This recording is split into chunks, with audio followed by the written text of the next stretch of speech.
What if you had a studio where you could have one setup right here, you could twist your entire setup with still proper lighting, proper audio, have a completely different setup, move your camera stand back, move your chair up, have a completely different setup, turn your camera sideways, lock it in, and now you're ready for short form. And guess how many seconds it took? Currently, we're only at 27 seconds. So imagine if you could do this at your home studio setup and just be able to create content all day, knocking it all out in just a few moves in just a few seconds. Today, I'm gonna show you guys exactly how I do this with high quality audio, high quality video, a way to monitor everything, and I'm able to do it all in the comfort of my home. So when I set out to make this rig, I had one goal in mind, and that was to create something that's gonna be easily portable, so it needed to move around and all work off of battery power for a very long time. So instead of me actually telling you guys if I achieve those goals, I would love for you guys to be the judge of that after you see exactly how I put this rig together. So if you're someone who knows me, you know that I don't like to shoot in the same area every single time I do a video. I know that some people love that, that's their thing. They have one set, they always shoot in that area, and they've been really successful at that. But for me, I don't really enjoy doing that. That's not fun to me. I enjoy being able to move around and change things up even in the middle of videos like I just did. Okay, so let's talk about the setup. First, we have the stand itself, which is really important. I've seen a lot of people try to create these stands, and I feel like they failed because they didn't have this specific stand. There's one by Godox, and then there's another one, which is this one by a company called Flashpoint.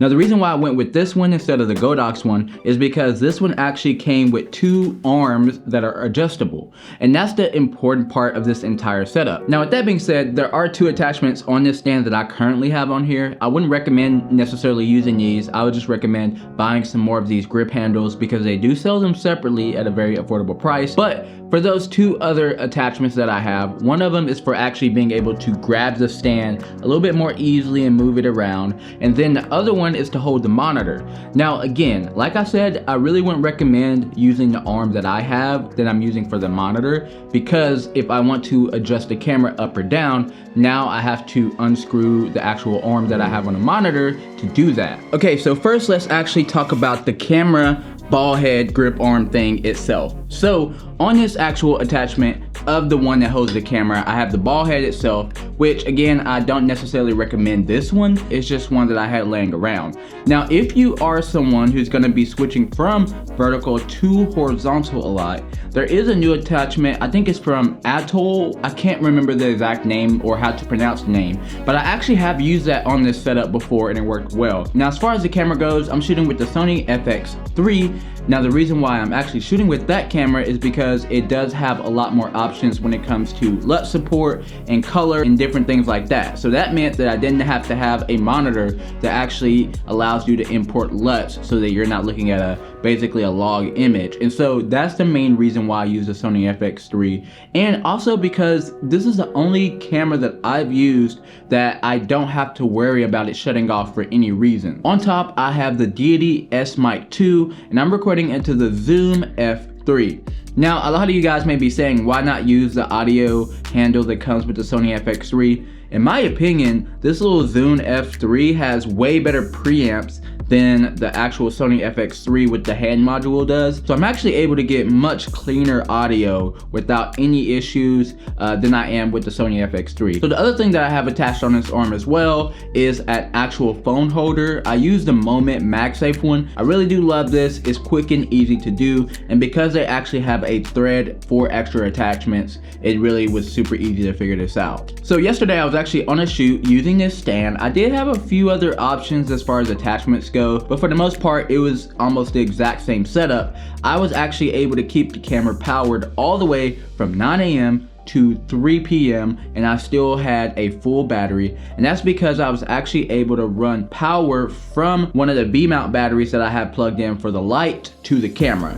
And then aside from that, the only other attachment that I have coming from the camera is the HDMI cable. So now let's talk about the light. So for the light itself, I chose to go with the 300D Mark II. The reason for that is because you can actually power this guy off V-mount batteries.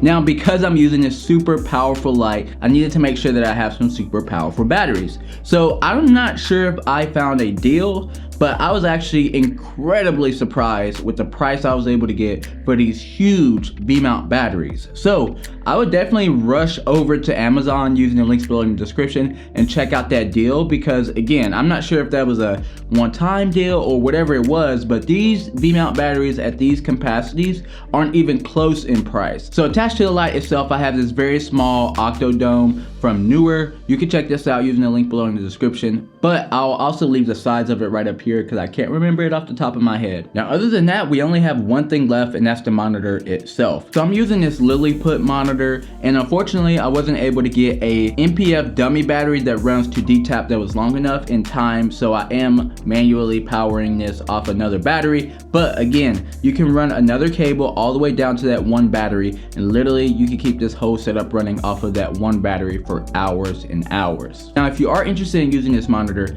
like I said before, this actually doesn't have LUT support. That means that you can't put an SD card or plug it into your computer and upload your own LUTs. Now, aside from that, this monitor actually does have false color, which is really nice. So I do like the fact that I have this big monitor that also does false color, and with my Sony FX3 I have no issues at all. This is everything that I need in the monitor. So honestly, overall, I'm really happy with this setup. I couldn't ask for a better system. So if you guys are actually interested in any of the parts that I talked about in this video, feel free to go ahead and check them out in the link below in the description. And until next time, if you guys are interested in this studio that I've been recording this entire video in, I actually have a full studio tour which you can check out right over here.